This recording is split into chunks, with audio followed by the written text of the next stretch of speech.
Welcome to the One Lap Heroes podcast, because what the world needs now is another automotive podcast. Welcome everyone to the fifth episode of the One Lap Heroes podcast. And I've seen some of you still commenting, asking, yeah, it's all well and fun, but I want to actually hear this podcast and not actually watch it on YouTube.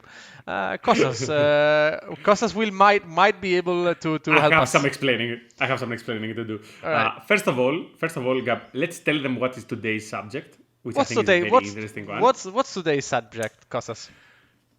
Today we are gonna discuss about the rabbit hole that is the project car, and more importantly, we are gonna discuss about what is the meaning of modifying a car so far from its original base. Yes. Example, my V6 MX-5. Okay. That you could easily afford a car of a higher bracket that could potentially have the same or bigger performance, but you still keep improving your project car. And at what point your project car is not considered anymore what it started with. We're going to discuss about Theseus SIP, and we're going to discuss about diminishing returns. We're going to discuss about all these things. Cool. Basically, the topic of today is, does it make sense to have a project car? Okay, the answer is no, Period. and the podcast is over. So, is Correct. So let's answer the easy one. That is when this is gonna be an actual podcast. So we're actually in the process of getting all these audio files exported, and they're gonna be like a normal podcast that you can hear. It's gonna happen in the next couple of weeks. So as long as you guys keep watching these things and we keep making them, I think in the next couple of weeks they're gonna be all uploaded, and then you can just hear them. I want to connect here something. Someone complained about the advertisements. I want to openly say to people that the most successful of these podcasts made something like €3. So if you think that we're bombarding you with advertisements, we are doing it for the money, right? We are not. And actually, we're gonna tell you how much our videos actually cost, because you like to drop this stupid video that we dropped the other day. I will tell you actually what amount of money I needed to invest in my Miata, and then you're gonna tell us if the return of investment is more or less right. So I apologize for the advertisements. We don't really care per se for the money. It's the automatic advertisement that YouTube adds. In some videos it decides that it adds a lot, then in other videos that are super long, like 2 hours, it only adds 4 ads. We have no control. So I actually saw the last podcast. It was a little bit crazy. It had 12 ads. So we apologize, because it was so interesting, I think, right? But guys, please, honestly, I would say that if you enjoy what we do, please watch it with the advertisements. But anyway, the thing is that but we could remove them completely. You can skip it, but you see how it goes. We are not doing it for the money, but eventually every little bit helps, because this is still.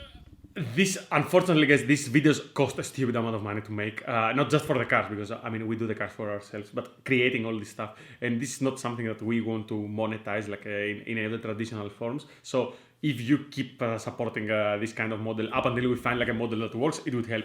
Eventually, even this, what we do right now, that's a sort of the lowest budget thing, it basically cannot even support itself. The time that it takes us to film this. The video doesn't make enough money to... Exactly. Let alone all the other more complicated videos. So please accept that if you like us, you have to kind of watch this and maybe go through some ads, and ideally like the videos and subscribe to the channel. Don't forget to like and subscribe. Yes. The 1,000 people that actually watch this every then and again, which are not the same 1,000 people or 2,000 people, please subscribe to the thing. It actually makes a difference, and we don't want to say this all the time, so we don't say it. And then, of course, if we don't say it, you don't do it, and correct. It's a vicious circle, like the project car. Wow, this is a segue, man. I you can tell that this is heavily scripted. It is so scripted. It is so heavily scripted that we just decided what to talk about literally 1 minute ago. You mean this has been given to us by the production? Yeah, of course, 1 month ahead. Yeah. We prep. Sorry.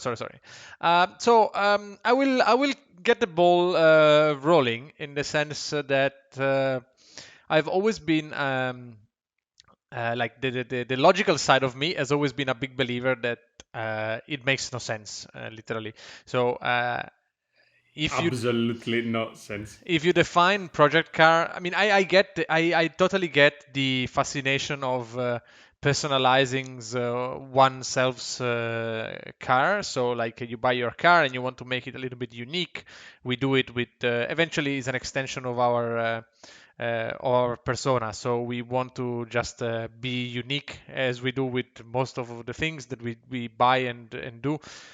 So we get our hair cut in a certain way, or we grow a beard, or we grow whatever. And so this is us trying to be unique and differentiate us from other people, which is totally understandable, and it is even more true when we buy something that is mass produced. So like I buy an MX-5 that is identical in every way to every other MX-5, and the only way I can make it mine and unique is to just do something.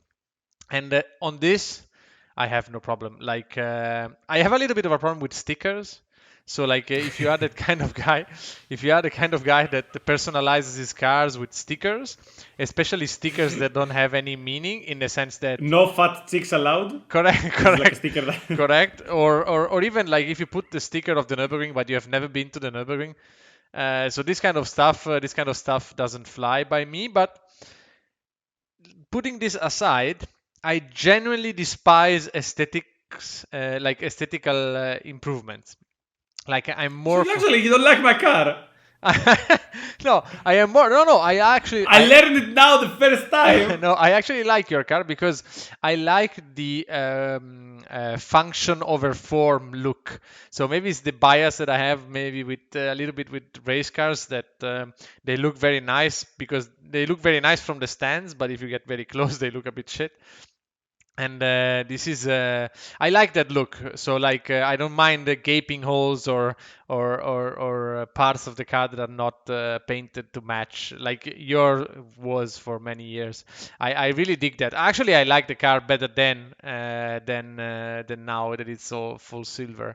And I think you have been quoted. You can be quoted saying that the car looks like it has been at the bottom of the sea for a very long time. Yeah, of a lake. But this is Of a lake. But this is not because of the bumper in a different color. It was like the general quality of the build. This is what I meant. And here we are. And yet here we are with fastest MX-5 ever. But look, so why would I see myself like I understand the concept of making something personal, so to change something to it personal. I would do it. So for me, the process would be, okay, I want the car to do something specific, and I make it better. So I try to be unique with making it better to my case use. Hence, I want the car to drive a little bit better. Then I can change the tires or the suspension or the brakes or whatever. I want the car to be a bit quicker. Then I do something in the engine, or I don't have this. I want the car to look cooler. So like I generally don't have this because I think this is a byproduct. Like if you want the car to be fast on track, then eventually it will look cooler. But I don't go for stance like many people. I don't go for massive stereos, as you can imagine. Soccer guys. If you thought that Gab is a guy of stereos, he's not. But this is my logical side. So this is what I would say. This is what I would say to you.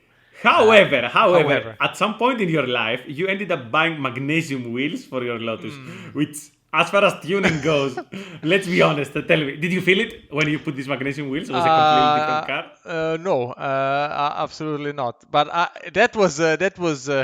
Yeah, I mean that was the epitome of the rabbit hole. So like what happened to me with my Lotus was the epitome of the rabbit hole. In case someone doesn't know who we are and what we do, just give them a bit of a history of your Lotus and how you ended up there, like a quick one. Yeah, as some of you may know, I have bought a long time ago. I've bought like a Lotus S1 Elise from 1998, and I think it was onboard on the channel.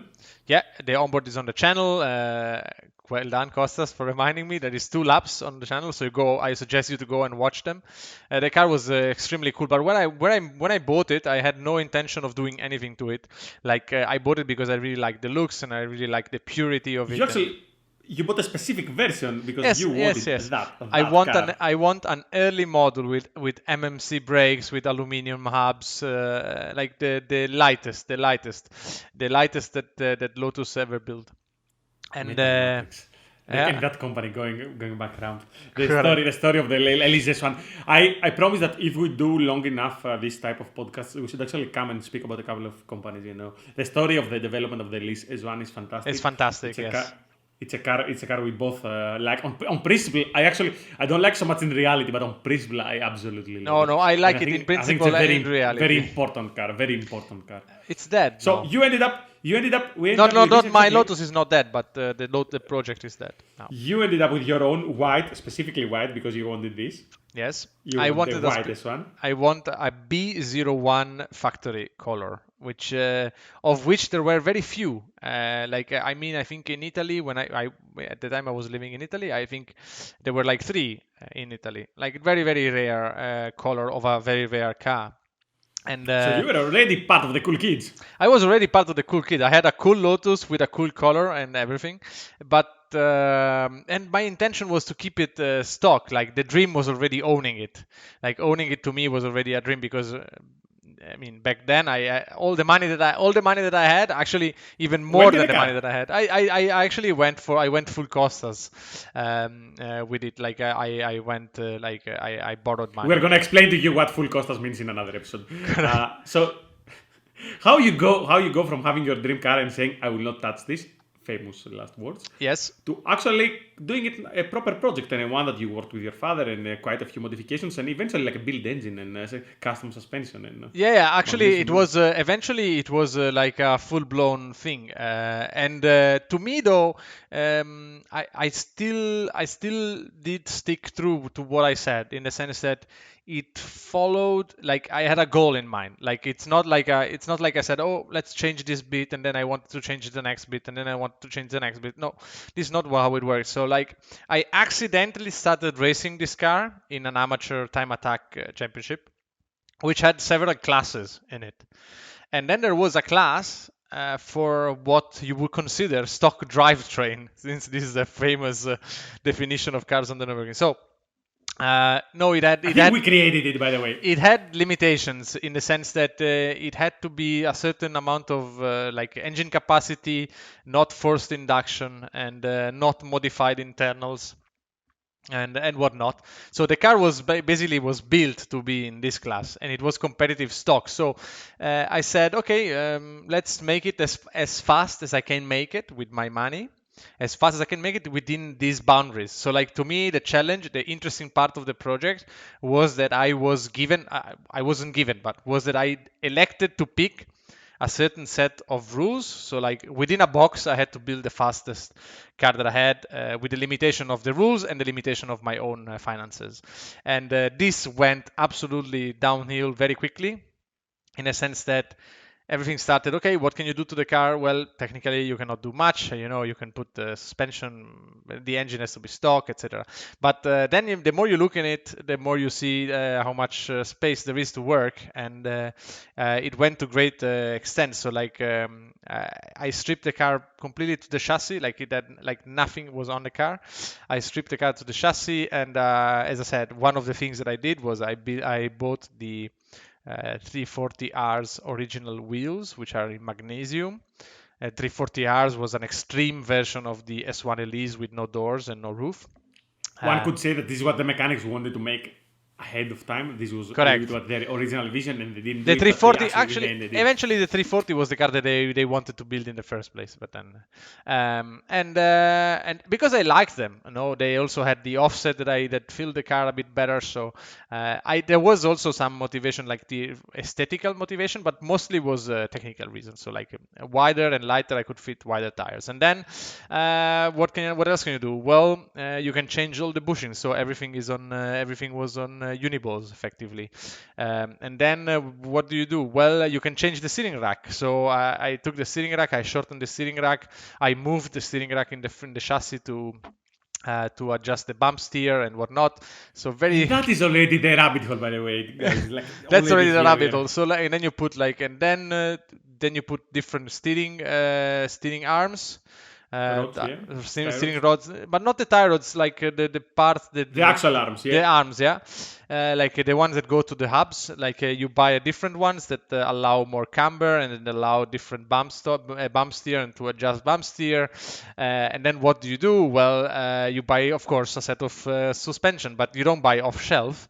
So what you do is that you speak with Hoffman Lotus in the UK, which is racing in the Lotus Cup, and you say what you want to do, and then they give you a bespoke valving and springs, and then you have that. But then what do? Okay, then you try to remove the most amount of weight. So what do? You put the lightest lithium-ion battery you can, and then it's never. It doesn't start in the winter. Exactly. Then you buy a full custom exhaust, like D-cut, everything the lightest you can get, and then of course you cannot change the internals of the engine, but you open the engine, and what can you do? Yeah, you can you can rework the head as much as you can without changing the valves, and then you put cams. Of course, it has to be driven on the road, so it's not crazy cams, but it's more aggressive cams. And then what do? You put the filter and so.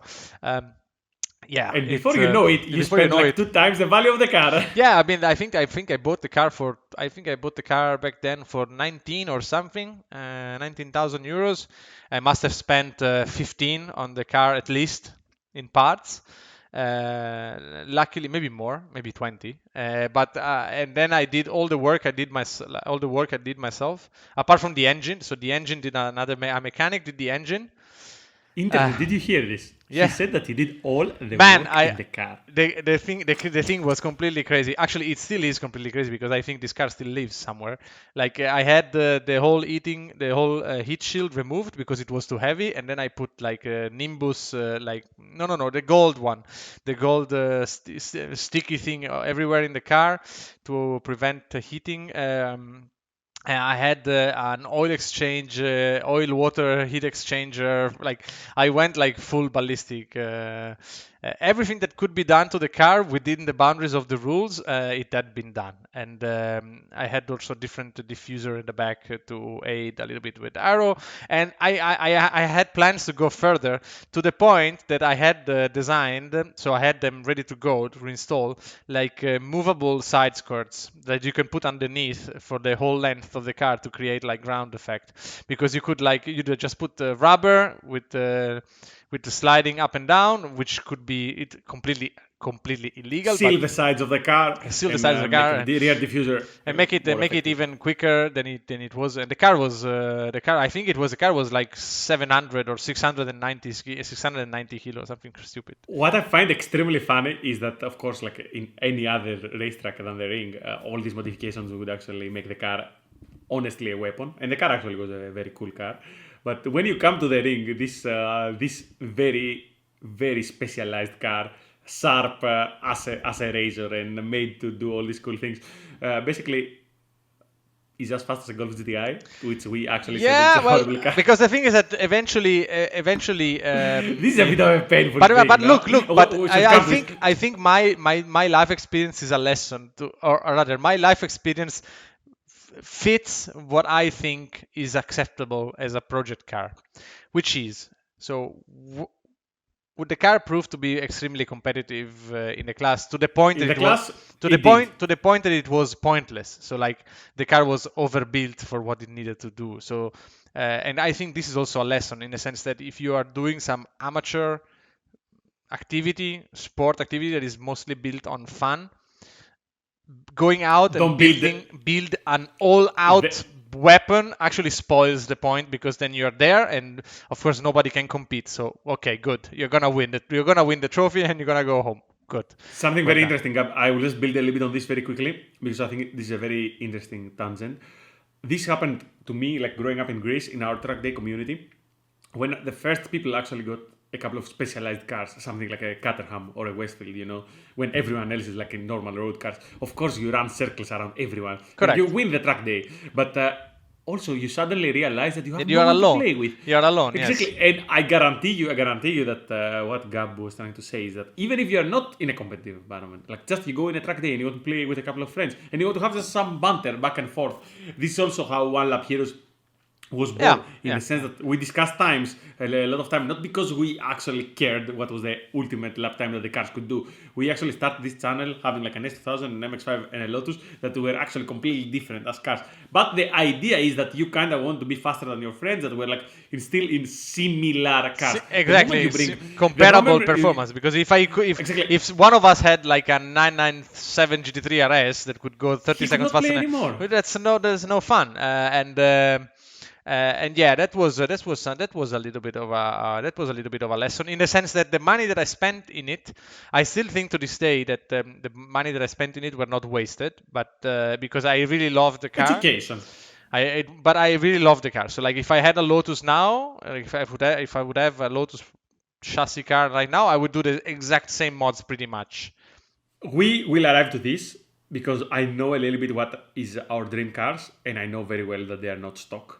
So we would probably repeat exactly the same. So we're gonna arrive this to the end of the video. I will now give you a little bit of my background. You know, like how I ended up heavily modifying my car. Go. I'm curious. So for me, it was a little bit different in the sense that I kind of grew into the modifying scene. Some of you asked that you would like to know like a little bit of my history and my background. This is not going to happen because unfortunately my history is not as interesting as Gab's. However, what I can tell you is that I was part of the tuning scene like because of work reasons. So I was around tuned cars for work reasons. I was actually part of it even beforehand. So for me, the idea of owning a car that wouldn't be modified didn't exist in my head. And I wanted to be careful and notice this didn't, because I didn't put it like randomly there. Currently, me, Kostas of today, I think is a very different human being, and I have a completely different set of priorities. I can still not change myself because of my formative years and how I have been like shaped as a car guy, but my current situation, my current mindset is completely different. However, how I grew up is that it would for me be impossible to consider that I have any car that is stock. And I spent the majority of my life daily driving around in cars that were completely wrong for the task. So caged cars with semi-slicks. So, but where you were driving them on track, or you just having a cage? For me, the most important thing, something that I still believe to this day, is that I always believed in the idea of the one car, and I would like one day to come and do like one podcast of specifically on this, on the ideology of one car to one car. All. Yes. And we're not going to discuss it now, but I will tell you that for me this was also a very important thing for multiple reasons. So I always daily drive my track cars. Yes, of course. For many years it was a bit of necessity in the sense that I could not afford like a second car, so it was always my track car was always my normal. And then you went one step further and you bought a second track car to have two track cars. But this is a little bit what I said, that in my head every single car is always going to be a track car, not because it has to be a track car, but because of who I am as a person, and whatever I own is always a little bit formed after me. So I, without even realizing, I became a track person. So all my cars would become track cars. And any car I would own. So actually it's a bit funny because I bought the MX-5 for two reasons. I destroyed my previous track car. Yes. That was front wheel drive. And I said, I will chill out a little bit and buy. Because you didn't destroy it because you broke the engine, right? How did you destroy it? I destroyed it. How did you do it? How did you do it? How did you destroy it? Topic for another day. If you find this interesting, comment below and I will come and say the story. But I destroyed my previous track car. I partied out. I made actually some money. And I said, okay, I will buy an MX-5. Because I want to chill out a little bit. And it's a cool car, it's an interesting car, it's rear wheel drive, so I can go, slide around, and I will be a normal person. Open the top, enjoy. And it lasted? This is also not even 24 hours, because I bought it a Tuesday evening, and then Wednesday morning, like not even 12 hours actually. Wednesday morning I was on track with different wheels and trying to understand how a real wheel drive car works and do sort of drifts and lose the car and spin around and trying to understand how that. But this is brilliant. Secretly, I have to tell you something. Like when I was searching for MX-5s, it took me like three months I think to buy like the specific car that I bought. I wanted the cheapest one possible. But not big crust, so I only had like one. I didn't care about color, I didn't care about anything. I just wanted the straight. car to not be crashed. So a straight chassis. That was the only thing that I wanted.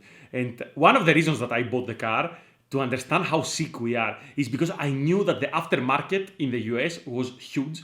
And my previous car was actually the opposite. I was like in a community that had different hatches, and I had a JDM car, exactly. So I could not customize it. And I had this Hyper-Rev Bible that I would find the parts in Japanese, and then I would go to Takakaira or whatever, very primitive Yahoo auctions, and I would have like a friend in Malta that would buy parts for me and send them in Greece. So it was the early days of the internet, and it was actually impossible to get the Japanese parts. And I had this car that had like the first set of 10 suspension and the first adjustable panhard rod, and I had like wide line anti-roll bars from Australia in a car that doesn't have anti-roll bars in the rear, so the car rotates and all this stuff. So I went through this and I said, my next car is gonna have a huge aftermarket, and I will not do custom anything.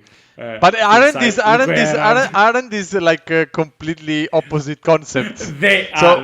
Buying a car that has a huge aftermarket scene to leave it stock doesn't make any sense. So, but you understand how sick we are. Honestly, I bought the car thinking I will leave it stock, but at the same time, buying a car with huge aftermarket because I knew what I wanted to do. Fantastic. So the amount of sickness, and this is why I said it to the last video, Gab, we are sick people. I'm 100% sick.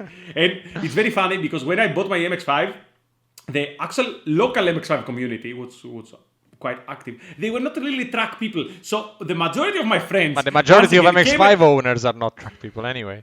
Yeah, let alone in Greece, because like in Japan, going to the track is 100% in their mentality. In the US, the community, the MX-5, the Mazda community is 100% racers. But like here in Europe, actually, it's exactly the opposite. The MX-5s are not really, maybe the UK is a bit of an exception, but MX-5s are not really raced or being used as track weapons. And every single of my friends said, man, you're stupid, you're buying against this strange car, it cannot do this, it cannot do that. The fact that many of my friends ended up with MX-5s in the future is hilarious. I think that is a little bit the beauty of. But what did they want you to buy then instead? I will tell you. Two of my best friends that I think criticize. Two of my best friends that I respect a lot, and I actually cared about their opinion, because I have a lot of friends that I didn't respect a lot and I didn't care about their opinion. Two of my best friends that at the time had like this cool UK based track weapons ended up with an NC and an S2000. One of them commented in one of the recent videos and told his story how he enjoys his S2000, and of course I fully understand. And the other has an NC, a supercharged NC. But what what did they want you to buy? Probably they would tell me to buy like a French hot hatch if I want the front wheel drive car. Or maybe to save money and get like a Caterham as well, and we play all together or something like this. But they told me like I'm stupid to create one of these cars. And then we ended up all three having this type of cars. I'm still the most stupid one, I guess, judging by how far I went into the rabbit hole. And I will come to this. But anyway, when I did it for this reason. At the same time, you have to understand that, as I said like in the previous video, I have only had cars. Like I bought one set of street tires when I was 18. And then literally from every year after that to today, I have only driven cars on semi-slick. So I have went, I don't know, like through 4 sets of tires per year or whatever it was that I did and I do. So I only had the semi-slick. So of course, the moment you decide that the use is this and the tires I'm going to use are that, at minimum you're going to do suspension and the related modes. And I was also a guy that actually I didn't want to modify the engine of my MX-5. But having an MX-5 and having all these kits available, exactly, the car is fantastic. You really enjoy it. This stage that a lot of people, when they buy an MX-5, they find this very cool starting stage that you have suspension and tires and you don't use anything and you do like a. But eventually that is the Goldilocks. Eventually that is the Goldilocks. Exactly. And we're gonna come to this. Because we all believe that this stage is fantastic. Like this stage of tuning is probably the best thing. And the smart thing to do is when you think that this doesn't satisfy you anymore, just change. You should actually find the next platform. Instead of this, me being a particularly stubborn person, I said no. I will modify the spoon, to cut stuff. So of course I took my wrong tool and I tried to make it like a powerful rear-wheel drive car. And as Gab said, I consider for me this is like, of course, like education. Like I did the turbo kit installation in my car. I bought the turbo kit with money that I didn't have. Like I borrowed and I took a student loan. I did like the most stupid things in the world. I would work at a magazine at the time, and I said like to the people, my colleagues at the day, that I will turbo my car, and they were all laughing with me. Like they honestly were laughing with me. Exactly as I think Gab and Andrea were laughing with me when I said like I will do this with my car and I will go that. So actually, people laughing with me has been like a constant. And instead of me at some point proving them wrong, I only kept proving them right. You're an entertainer. You're just an entertainer. Exactly. By going through the misery to actually complete whatever in my head I thought that was good. So I did turbo my car, like in the side of the road, without having a garage, without even having like a closed space, with one of my best friends helping me. And I think I did almost all the things in my car, like with a friend helping me. Or this is how I remember them now. But I think it was like this. Anyway, that is what matters. If you remember them, cool. Exactly. But I think one of the best memories that I have is, like we have completed the turbo kit on my car. It's running. I think it explodes. So I have like a broken car, and one of my friends that lives in a different place, it lives in Thessaloniki, not in Athens, he brings his car to Athens, so we turbo his car. So like we failed completely with mine, and he buys a turbo kit and he does the same in his car, and he brings it to us like a bunch of clowns to repeat this. How can this not be priceless? So I remember also like taking the engine off my car for the first time. Tuning, as I said before, I used to work in a magazine. It had a dyno, so I tuned like the first time my car. I tuned it by myself, just reading like one book, one like Haynes manual, like on tuning. And the car, like, I tell you. It ran for a year, but then of course it exploded. It ran for a year, but like you think it's amazing. You think it's amazing because you don't know how it should run.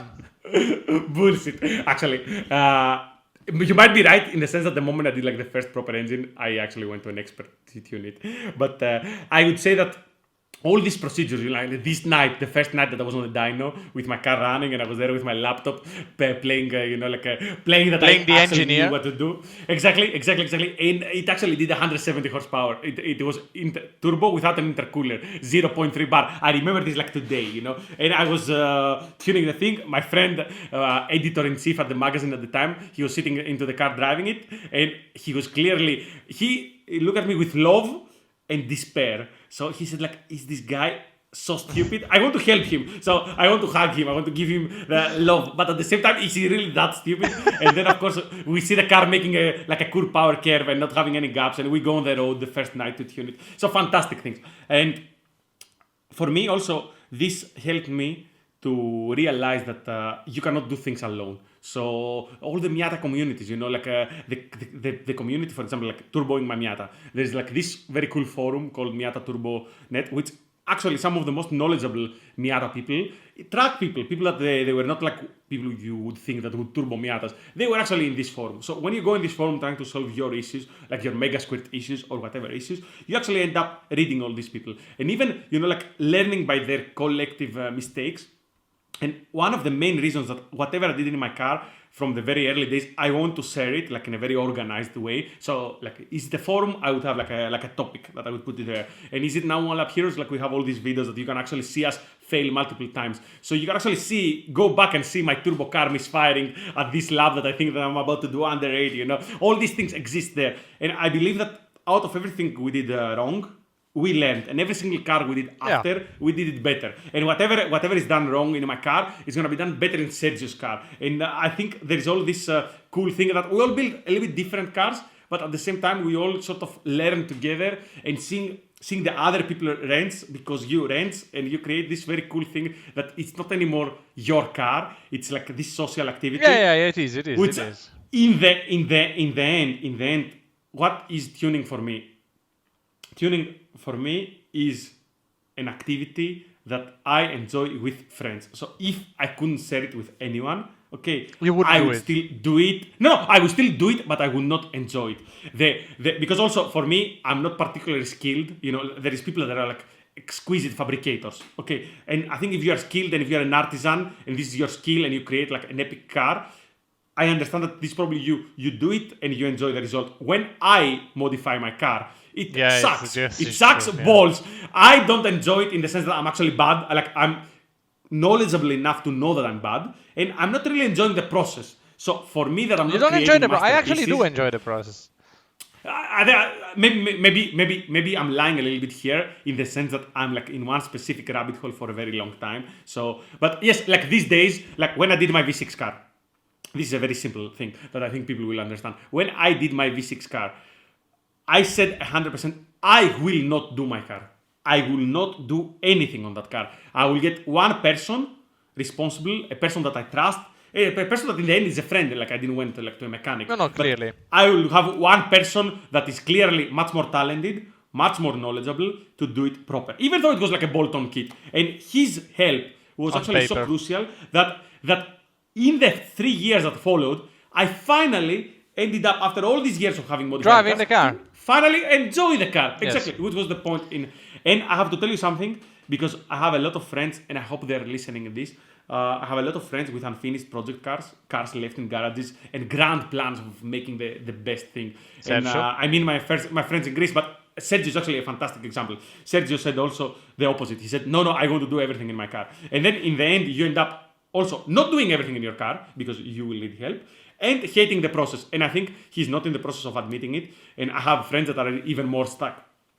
Guys, the reason that you got into this epic project like this MR2 with the K20 engine or the MX-5 with the K20 engine or this BMW with the swap, all these epic projects, the reason that you got into them is because you love driving and you love driving with other people. So instead of trying to make the epicest project that you can or trying to bite more that you can chew or all these different things, or not wanting to ask help, or thinking that you don't have the budget, because also that's a lie. You never have the budget. No matter what you think, you never have the budget. So try to finish the car and go out drive. Because when you drive, first of all, the tuning doesn't stop. As you actually said, laughing the other day, I'm about to start refining my car, which actually means another iteration, which I specifically said I will not do. So you're never going to be satisfied with it, no matter what.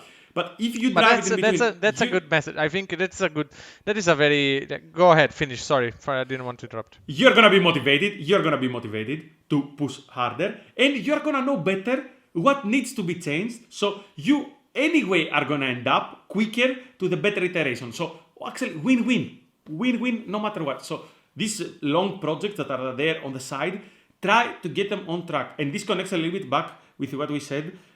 This is also one of the things that my friends would always have this, they were a little bit more perfectionist than me. They would want their cars to be perfect. And I saw them being unhappy. I saw them struggle because of that perfectionism. And I said, I will not do this mistake. I will have my car out on track, even if it's horrible. Actually, Gab, you have driven my car horrible. And you have seen me particularly happy driving it horrible. And I'm not saying being stupid, not realizing that it's bad. Realize it, keep notes, but at least be out there so you can still love the hobby and still love the car. And I think this comes back to Sergio and what you said. I think he's currently at a stage that he doesn't love the hobby and he doesn't love the car. No, because he doesn't do it. Actually, so like, Sergio, I don't know. I'm sorry. I'm sorry if you are seeing this. And I hope you are hearing. I hope you are seeing and hearing this. But and this motivates it you is to do something different. it is quite obvious that you are not enjoying the process of building the car because you are genuinely trying to actively avoid finishing the car every chance you get. You are trying to not build it. Correct. So that, I mean, you might not think you're doing it, but as friends, we can tell you that you are doing it. But it is a very interesting. You went on a very interesting solo conversation because I have several questions. Hit me. So because. To me, sometimes I see the process being the opposite of what you say. Like I don't know, maybe it's me, maybe I'm biased, maybe I'm maybe I was exposed to the wrong thing. But to me, if I would have to say, like 80% of project cars are never gonna be driven. Like in a sense that they are being built and the whole process is building them and there is not real interest in then driving them. I remember a very famous, back in the day, Lotus in the US, Exige with compressor and turbo. Fantastic piece of engineering, eventually got crashed on the highway.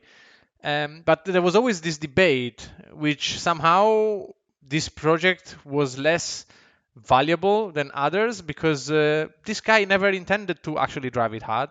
So for him, the project was the project. So like the whole thing was building it, and for him, going on a canyon up and down twice and then park it, that's enough. That's he doesn't want more. So for him, the pleasure was building the car. And for example, talking about myself, My process with the Lotus, which was to this day the only project car, well, you can say the Daring Banana was also, but the Lotus was the only real project car. So to me, the motivation, as I said, was performance. So the only thing that made me go back to the drawing board and say, okay, let's change this and let's change that and let's improve this and let's improve that, was to improve its performance on a track doing a specific activity. So I never, so for me, for example, differently to you, like I never had this like I go out and I enjoy driving it. So like I don't go. No, you don't have it, but you're very similar. I'm you're genuine, very similar to my friends. Huh? People that had this type of problems were also happen to be, and I don't think it's irrelevant. Happen to be like particularly fast drivers, particularly good drivers, and I think there is a bit of a divide here because I don't know, guys, if you have understood it, like watching like 6 years of videos. But what basically happens here is like we love the same thing, that is driving, but for different reasons. Ways, completely different ways.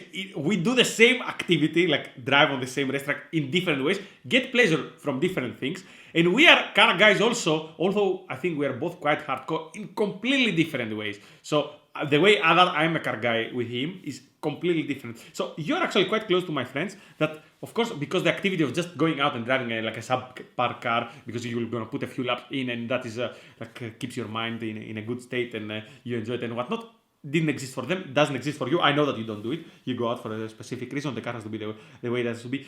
I think you touch on 2 good points. So I think these group of people, they are like a thing. Okay, you people, you're also very cool people, and I see you many times being a little bit unhappy because of the nature of the beast. You know, you people need a bit more of what I have. I guarantee you that you need it. And this is what I'm trying to do with you. And this is what I try to also do with my friends. And I think they did it also. Like like at some point you get a car that gets you excited, and then you see this. So when you will have your 997 GT3, what is that? You know, I can see you going a track day and enjoying the driving for the driving and not have the best car, the most competitive car. But to me, what did it was the opposite. So to me, what did it was to buy, for example, like a cheap car. Yes, because then you just don't worry about it. So like I believe that as well. So just go out and have fun. Don't worry about it because it's unassuming. So like to me, I tell you something. I don't know how. To me, even the project of the Lotus. So like I don't know. Maybe this is something that, for example, Sergio could relate to. So me, the desire of doing all the work in my own car, which costed incredible amount of money because I had to buy all the tools. I had to buy.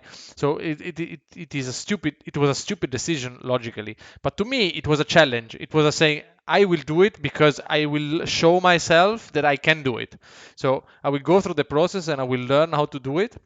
So for me, having the car, so like if I went to a shop to get the Lotus and then I only drove it on track and it was quick, it would have meant 50% of maybe even less of what it did, because to me it was a much more of an involved process.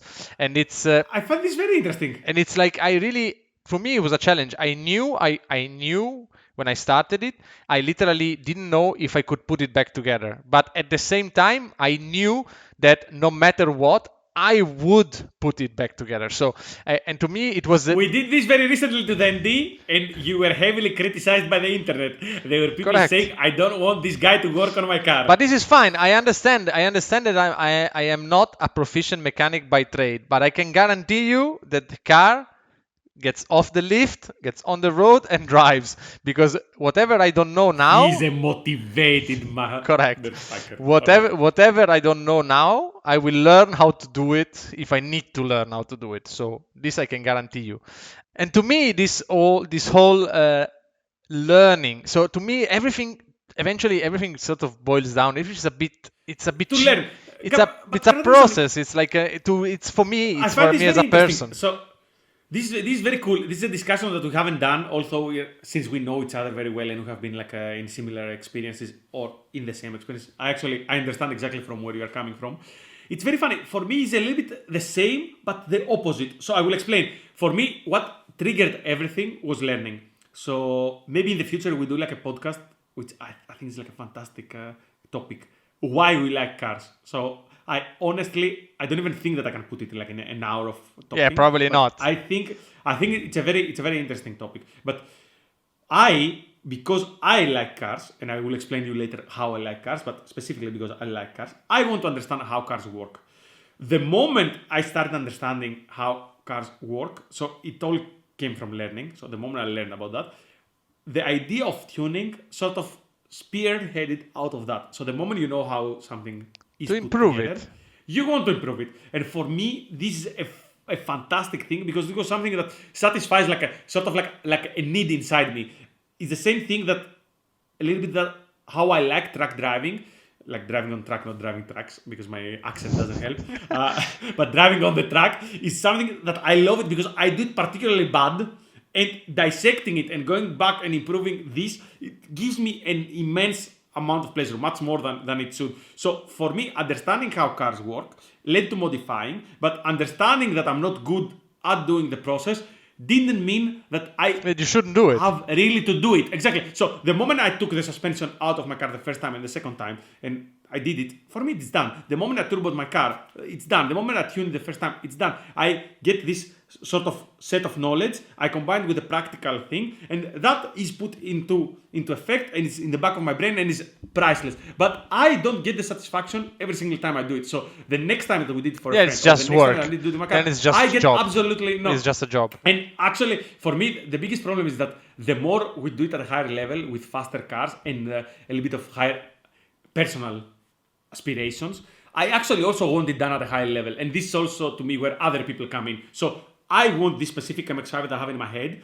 and I still consider it mine. It's being put together by Bill, it's being pulled by Andrea, by this, by that, whoever is helping me, Thomas. for sure. But for Thomas, whoever. But for me, it's always my car. And the fact that it's actually built together by all these people, it makes it even cooler. So every time that I think, like my friend Bill did this, and the roll bar in my car, it's still being put there by my friend Nikos and Harris, and we were one night there at his house, and it's still that same thing from that very, very first time that I did it, like 15 years back. And there are things like Thomas did the arches, the welding inside of that white body kit, and Andrea Cantono did the cutting, and the suspension work has been done and redone and refined, and there is like all these different iterations worked by different people, and it's the collective knowledge of all of us that actually makes it as cool as it is. For me, it makes it even cooler. So instead of But the it work is of other people, cooler. It is a cooler concept. So like. but to me, also, it's I can imagine a solo builder.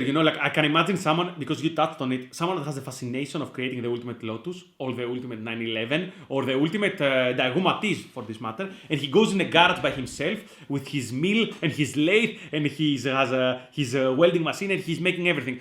A very good example is a friend of this channel, Tim, that his actual profession is completely different. He does like IT for a living. So you could even say that's like a completely non-hands-on work.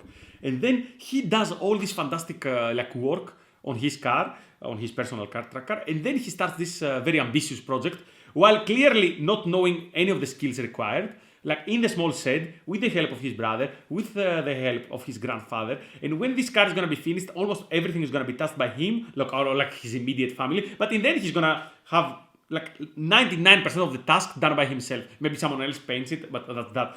And I see the fascination in this as well. And I have to tell you something, I even appreciate it. Because I cannot do it, I appreciate it even a bit more. But it's not true that you cannot do it, though. I don't believe that you cannot do it. No.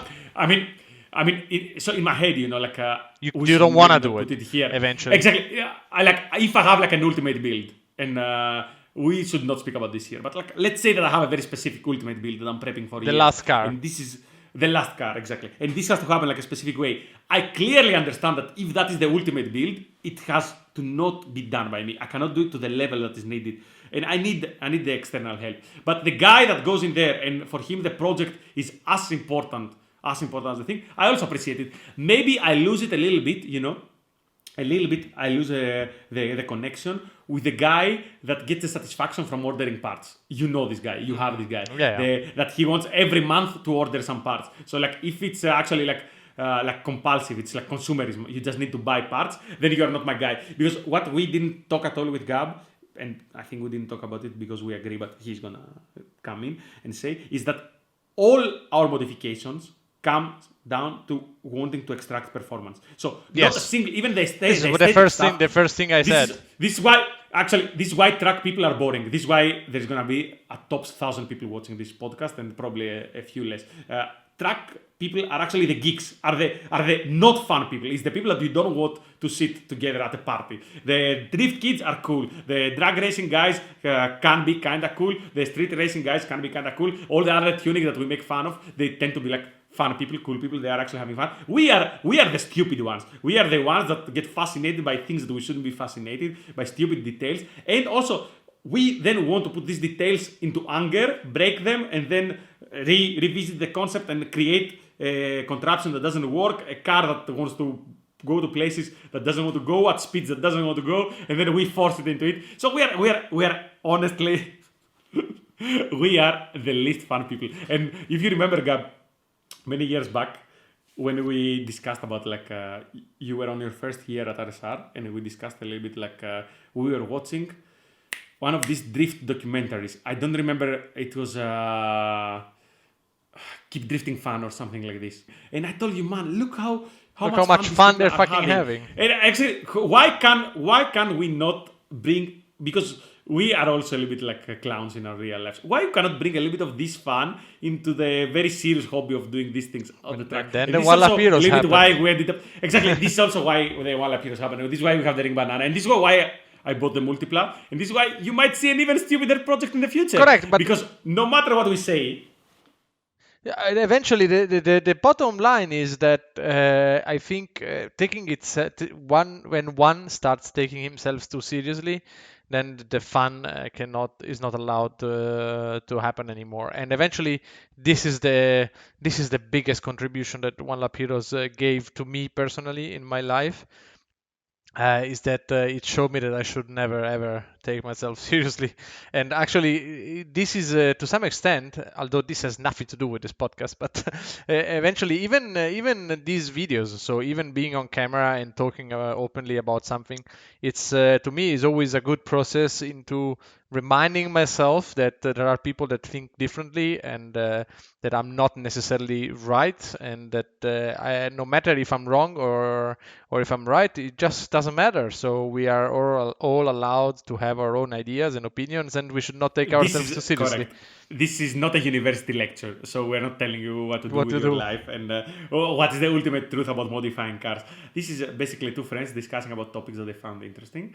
But let's get back. Can we go back? Which in this case, let's go back to what is gonna be Correct. Big wrap up to this thing. Can we go back on track really quickly, because the question was the question it had is this. So, should you extensively modify a car? And of course, the reason that we're discussing this is because we dropped this fast lap recently of my very modified car, which also started a bit of a discussion. Is this still an MX-5? The Theseus ship, does it make sense? Is it still the make same sense? ship? Does it even make sense? So, I will tell you my personal experience. So, I will try to wrap how for me it has been 20 years of modifying cars. So, I will just tell you my thinking on this, and then I think Gab can wrap it up, and then from what we think, you can actually also weigh in the comments and tell us what you think. What are your experiences? Have you had big projects, and how do you feel about them? But from my standpoint, I would not change one thing. I would redo everything again. However, I would never ever recommend to someone to build the car that I'm building. So if metrics were performance, so if we were the reasonable people that we said that we were, and metrics were performance, I can guarantee you that you can take the amount of money that I put in my car collectively and buy 4 cars in the process. And buy something that is much more capable, buy something that would satisfy me more. You don't have to buy something bland and fast. You don't have to buy a Golf. You have to buy something that you still find fun. And the same, unfortunately, goes for the Golf guys. So when you get this Golf and you modify it heavily and you end up at the Cayman money and you say, but I could never afford the Cayman. You could. I could actually afford the Ferrari. If I tell you the real truth, what I've put in this car through the years, you would probably be terrified. So I would never recommend ever to anyone doing it. I do not regret it. And I would redo it because in every single of these steps and every single of these iterations, I sort of closed internal circles within me which I believe that they make me understand cars better. That makes me a more, I would say, passionate car guy. They give me, I even want to say, they give me the patience to go through specific things in life. You know, I believe that in our time, we have this instant gratification need, you know, that everything has to happen.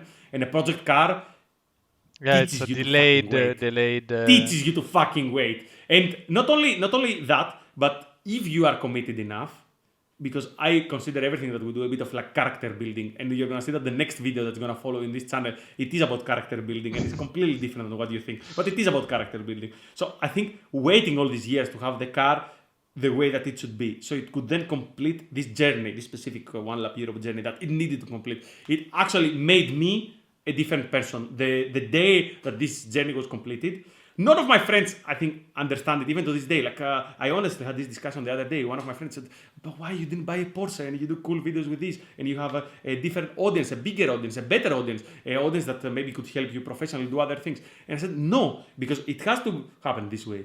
Because this actually made me not only dream it, not only put it on paper, but also complete it with a car that is always gonna make that experience more unique. So nothing stops me from revisiting all these tracks in the future with other cars. Nothing stops me from dreaming other projects.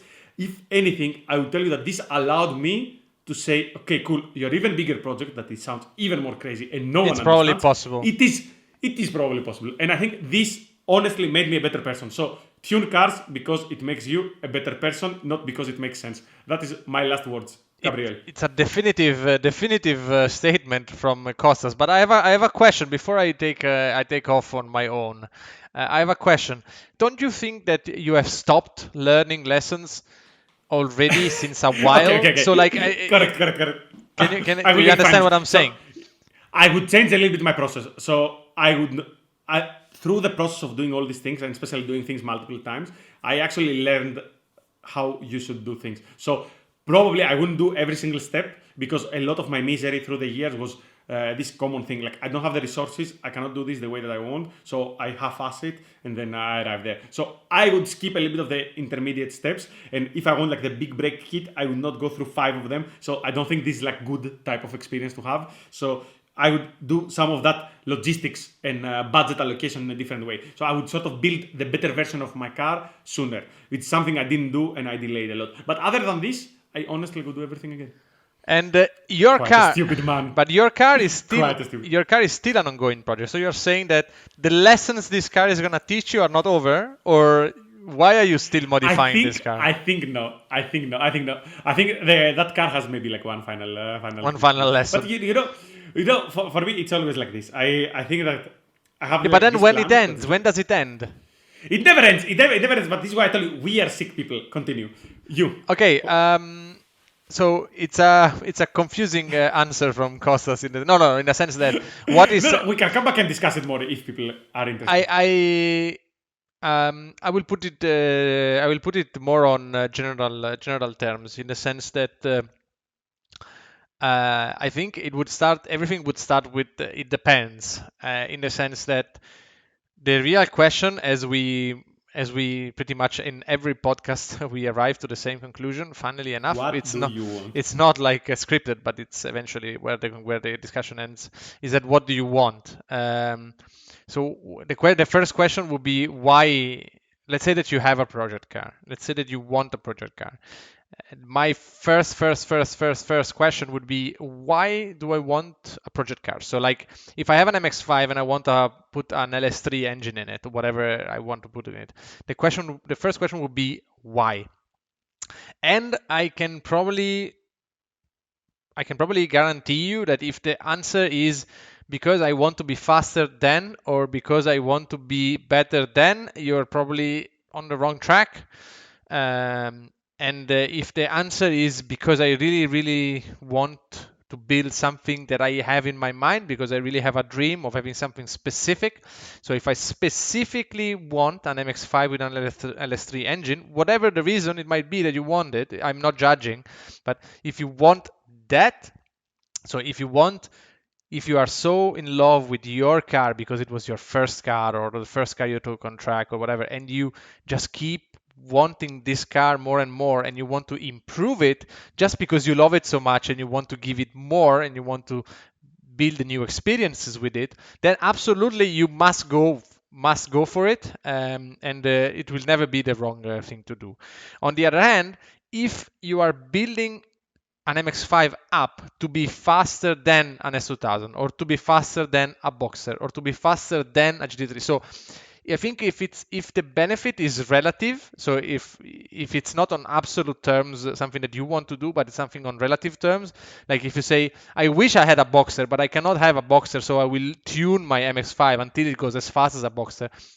I think buy a Boxer. So because I think it's the wrong thing it is the wrong process. So in my opinion, it would be the wrong process because first of all, you will never have a Boxster in this, like doing this, you will never ever be able to afford a Boxster because you put all the money into the MX-5. Secondly, you will never be able to build a car that is as capable as a Boxster, no matter the way you slice it, because you can pick one specific scenario and metric where you are on the same level, but in the grand scheme of things, your MX-5 will never be a Boxster. And I'm just saying MX-5 and Boxster, but it could apply to whatever. Yeah. So I'm not saying two specific names just because I want to. It's just an example. So as I said, if you just want to be, so if your goal is to have like the best performing platform you can generally afford, you are probably better off with buying what you can afford and lightly tune it. And by lightly tune it, I mean suspension, tires, brakes, alignment, and drive.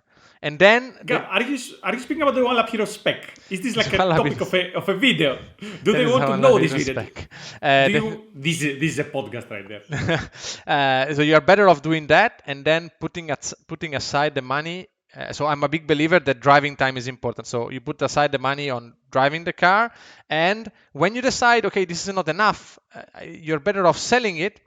So if you don't have such a connection with this specific car, just selling it, and you want something faster, instead of making this faster, just sell it, and with the money that you put on the side, buy something that is a little bit faster. And you do like all the steps of the ladder until one day you reach the car that you really want to own. Because keep on modifying one car is the fastest way to never be able to go and afford the car that you really want. So that is my suggestion, and that eventually it boils down to what you want to do, as I said. And you can see that we are different characters, me and Kostas, and you can see that, for example, I would have never done the process that Kostas did. But what is funny is that I am fully aware that whatever I'm saying now, it goes to the wind, because literally everybody knows, the NA has been on sale since 1989, right? The cars have been turboed since probably 1993. So after 2-3 years of production, there were turbo kits out. Since then, BBR kits, like straight almost from the factory. Everybody knows that turbo kits are unreliable, especially if you want to use them on track like heavily. They are generally unreliable, and of course, unreliable is a term that is open to discussion and interpretation. So to me, unreliable is the car will not do 50,000 kilometers on this kit. It is not. But I have experience. Joao. He says, no, my turbo car is reliable. This car is broken. It's broken most of the time. But eventually he knows. His father owns a workshop. This is when you can't say my car is reliable, because of course the work time and the lift is next to your house. But this is wow, like this I would also do a turbo car. But the thing is that he loves his car, by the way. Yeah, absolutely, he loves it, and actually he is right in working on his car. But for example, to me, it would make no sense if I owned an NA now. I would never ever turbo it, because I know it is just it's just a way to fill a gap. Like, it is not as expensive as a swap, like on paper, but it is more expensive in the long run, because the car will eventually break down 20 times. I just want to interfere a little bit here. So I will just do a very small tangent. It's going to be our last one, and we're going to wrap this episode, because again, it gets a little bit longer than we want. Yeah. I just put a small differentiator if you particularly like a specific platform, like if, for example, the MX-5 for you is like an amazing thing, like looks-wise, and it's iconic, and you want something that looks like this, or if driving-wise, you think you have driven a lot of different things, and you think this steering rack and this front end feels fantastic, and you want to have the ultimate form of this, but only under the context that Gab said it. So not if you want to have an MX-5 because you want to be faster than the other MX-5s and to be the faster MX-5 in your local track. This bullshit. No, this is what I said. Or if you want to be like faster than E36s, no, buy an E36. Or if you want to be faster than a GT3, we have all of these videos in the channel like versus this and versus that, but it's never really versus. We explain it like in big letters in the disclaimer below. So an MX-5, no matter how modified it is, it's never gonna be as good of a car as a GT3. Period. Coming from the highly modified MX-5 owner that passes GT3s on track.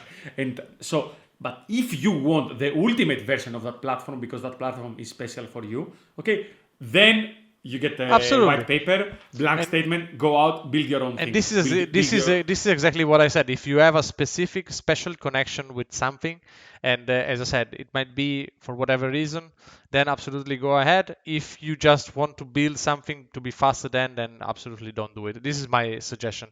And perfect. I think this wraps it up. And I would say that, then as a final word, absolutely, yes, project cars do make sense for what I consider a limited percentage of the people that are actually undertaking the projects. For most of the other people, it doesn't make sense financially, it doesn't make sense emotionally, in the sense that they are less happy doing it than doing something else. Because most people get pulled in because friends are doing the same, or because they cannot afford the bigger car or whatever. Very interesting. So like I modify my car because my mate modifies his car, but I don't really want to modify my car, but since my mate modifies it, then I also have to modify it. So very interesting.